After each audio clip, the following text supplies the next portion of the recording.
Hello friends, I am आरती। आज हम देखेंगे हाइड्रोसेफलस। हाइड्रोसेफलस होता क्या है, हाइड्रोसेफलस की डेफिनेशन देखेंगे। Hydrocephalus is a condition characterized by abnormal accumulation of cerebrospinal fluid within the ventricles of the brain, leading to increased intracranial pressure and enlargement of the head in infants. Brain के अंदर ventricles पाए जाते हैं। Ventricles के अंदर cerebrospinal fluid पाया जाता है। जब सेरेब्रोस्पाइनल फ्लूइड अधिक मात्रा में इकट्ठा होने लगता है या बढ़ने लगता है, जिसके कारण ब्रेन के अंदर इंट्राक्रेनियल प्रेशर बढ़ जाता है। इंट्राक्रेनियल प्रेशर के कारण ही बच्चों में सर का आकार भी बढ़ने लगता है। हम इसी कंडीशन को हाइड्रोसेफलस कहते हैं। अब हम देखेंगे हाइड्रोसेफलस के कॉसेस।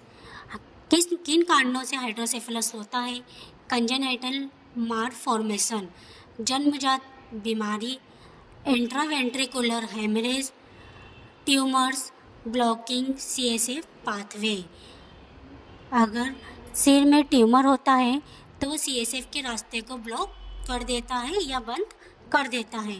हेड ट्रामा, सर में किसी टाइप की चोट लगना। अब हम हाइड्रोसेफलस के टाइप्स देखेंगे। कितने टाइप के हाइड्रोसेफलस होते हैं। The main types of hydrocephalus are congenital, which is present at birth, and acquired, which can develop at any stage of life. Additionally, there are other types like obstructive, communicating and non-communicating hydrocephalus. Hydrocephalus के मुख्य दो प्रकार होते हैं। पहला होता है congenital hydrocephalus. Congenital hydrocephalus जो कि जन्म से ही मौजूद होता है। और एक्वायर्ड हाइड्रोसेफलस, एक्वायर्ड हाइड्रोसेफलस जो कि जीवन के किसी भी दौर में हो सकता है। इसके अलावा obstructive, communicating and non communicating hydrocephalus भी होता है। अब हम देखेंगे हाइड्रोसेफलस के क्लिनिकल फीचर्स। जब हाइड्रोसेफलस होता है तो हमें क्या क्या लक्षण दिखाई देते हैं। इनलार्ज हेड, सर का बड़ा होना। जब सीएसएफ फ्लूइड अधिक मात्रा में बढ़ने लगता है तब सर का साइज भी धीरे धीरे बढ़ने लगता है। रैपिड हेड इनलार्जमेंट, सर का तेजी से बढ़ना। बल्जिंग फॉन्टेनेल, बल्जिंग फॉन्टेनेल का मतलब होता है सर का साइज उभरा हुआ दिखाई देना और चौड़ा दिखाई देना। सर उभरा हुआ दिखाई देगा और चौड़ा भी दिखाई देगा।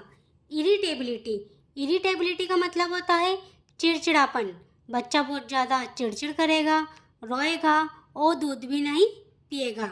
सेटिंग सनसाइन, सेटिंग सनसाइन का मतलब होता है आंखें नीचे की ओर झुकी हुई दिखाई देना।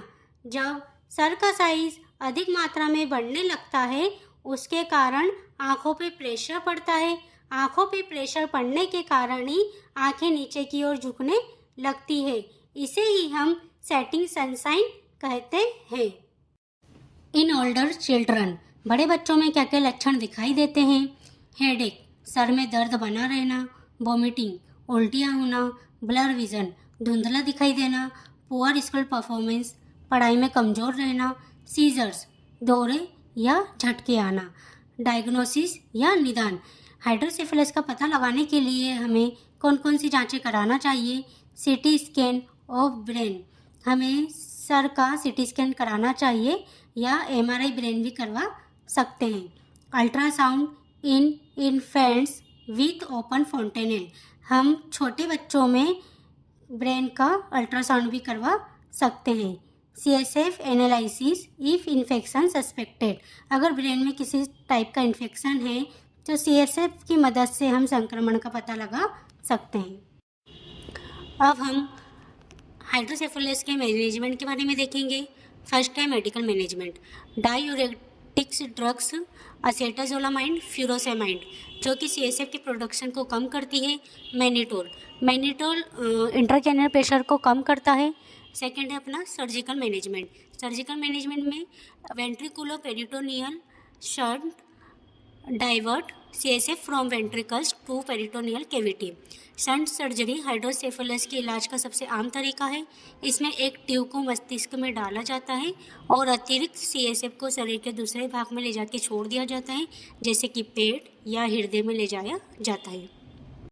Nursing management of hydrocephalus. Monitor vital science, temperature, pulse, respiration, blood pressure. हमें बच्चे का वाइटल साइन चेक करना है। Assess head circumference in infants regularly. हमें बच्चे की सिर की परिधि को रोज नापना है। Maintain fluid and electrolyte balance. बच्चे की फ्लूइड को और इलेक्ट्रोलाइट बैलेंस को मेंटेन रखना है। Position the child to avoid pressure on the shunt site if shunt surgery done. यदि बच्चे का शंट सर्जरी हुआ है तो बच्चे को ऐसी स्थिति में रखना है कि शंट पर किसी भी टाइप का दबाव ना पड़े। Follow strict aseptic technique in all procedure. सारी प्रोसीजर में असेप्टिक टेक्निक का यूज़ करना है। Administer antibiotics as prescribed. Doctor की सलाह से बच्चों को एंटीबायोटिक दवाई देना है। Maintain hygiene and keep surgical site clean and dry. Maintain रखना है, हाइजीन रखना है, जिधर सर्जरी हुआ है उस जगह साफ रखना है एंड ड्राई रखना है। Nutrition support, provide small frequent feeds. छोटे छोटे अमाउंट में खाना खिलाना है बच्चे को। Family education and support. परिवार को समझाना है, सर्जरी के बारे में बताना है और सपोर्ट देना है उनको। Provide emotional support and counselling. Emotional support भी देना है माता पिता को, ताकि वह किसी भी टाइप की चिंता ना करे बच्चे को लेकर, वो डरे नहीं। Guide and regular follow care.